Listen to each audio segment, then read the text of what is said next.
Okay, I want to go over what secondary dominants are. If we're in the key of C, the only chord that's diatonic, normally a dominant chord, diatonically dominant, 3, 4, 5, is the 5 chord.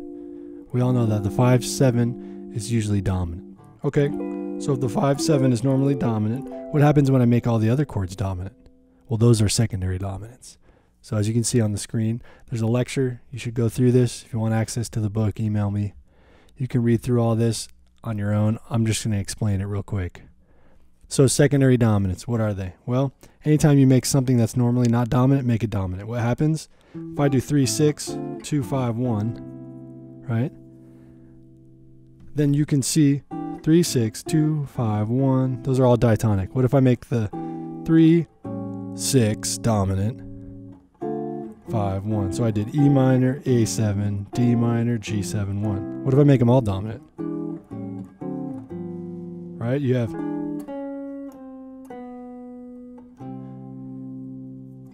so what happens when you do that? Well, when you start to be able to move to other keys, you start to be able to create other movements. If I make the 1 dominant, there's F major, right?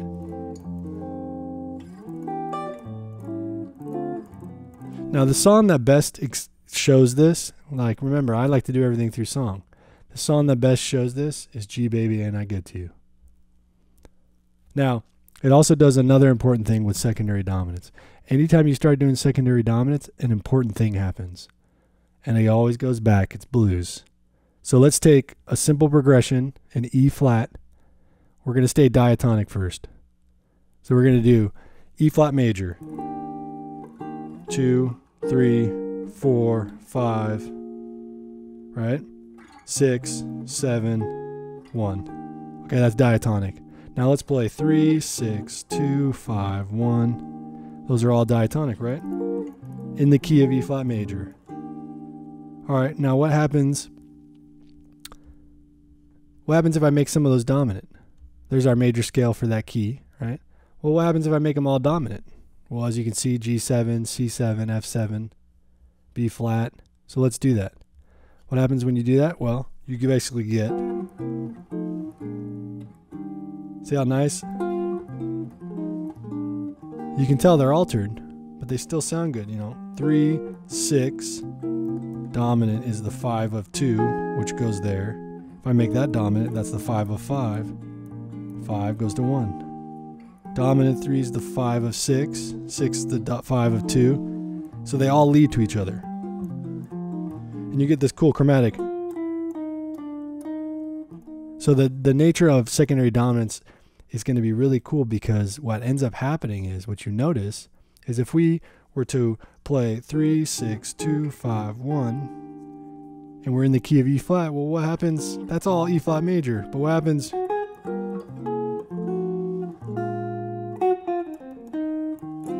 What I just do there, where I clearly played at E flat minor scale.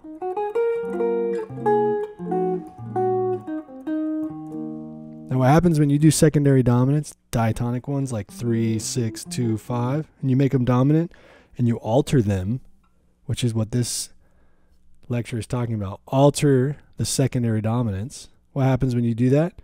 Well, it's blues. You end up playing parallel minor. So what does that mean? Well, if I was to play 3, 6, 2, 5, 1, and make them dominant, and then alter them, that's G7 sharp 9, C7 sharp 5, F7 flat 9, B7 sharp 5, major. So what happens when I do that?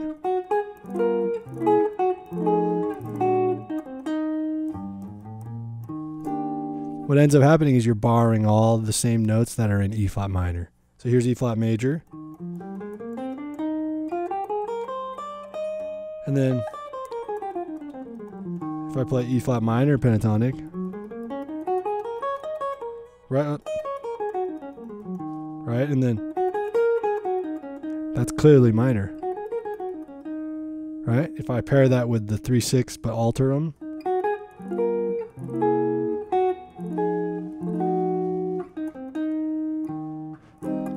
you're basically using all of those notes. So my point of this is that whenever you use secondary dominants, you start to alter them, what I call diatonic, 3 dominant, 6 dominant, 2 dominant, 5 dominant.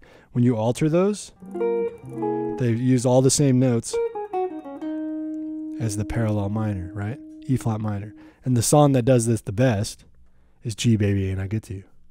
It does every single secondary dominant pretty much. And then it alters them by playing. It sounds really bluesy, but why does it sound bluesy? Well, it sounds bluesy because when you start to alter some of those melody notes, like they're in the melody, they're naturally altered, like they alter them in the melody. When you do that, well, it just sounds really bluesy because you're borrowing from that parallel minor. And when you do a chord melody to this, I have the chord melody written out with some layers. So in one of the layers you can see the green notes is what the chord melody will be. So you can kind of go through that. I'll show you as I go. But here's the song. Let's take it without this so you can see the whole page.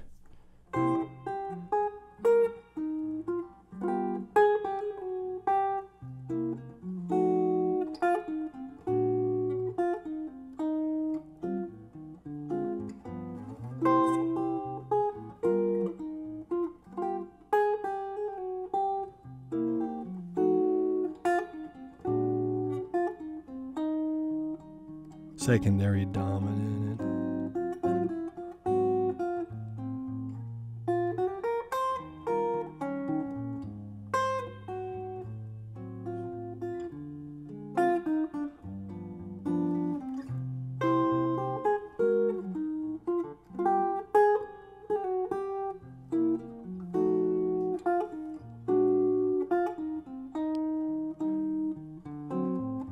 So it essentially goes through every single one. It does 6 dominant, 4 dominant, 3 dominant, 6 dominant, 2 dominant, 5 dominant, 1. And then you could do D7, G7, which would be all the secondary dominants, or you could do D half. D7 would use the last secondary dominant, right? 7 dominant. So in this tune, it does every single one. It uses 2, 1 dominant, 3 dominant. It uses 1 dominant, 2 dominant, 3 dominant, 4 dominant, 6 dominant, and 7 in a different order, right? 6, 4, 3 dominant, 2 or 6 dominant, 2, 5. And what does it do though? It alters some of them, not all of them. So this one, the melody note is right in the key. C7 has an E in it. A flat has a G flat in it. You can watch some of the parallel minor videos, right? And see what that's implying. And what it is you're playing E flat minor. And it's in the melody. That's what's so nice about this song. In the key, but via secondary dominance. And then look at here. This uses a G flat. Well, G flat is not in the key of E flat major, right? But it sounds really good.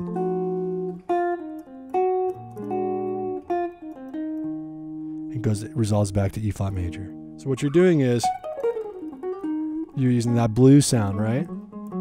It's blues, baby. It's everywhere, right? So when you alter certain secondary dominants, like these 3, 6, 2, 5, 1. Again, I've made a video on this. I learned this at my church gig.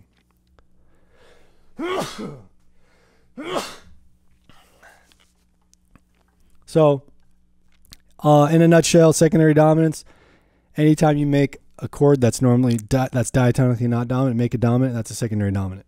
When we look at the diatonic secondary dominants, which is 1, 2 dominant, 3 dominant, 4 dominant, so on, those are all very important because they lead to other places that are very pleasing to our ear.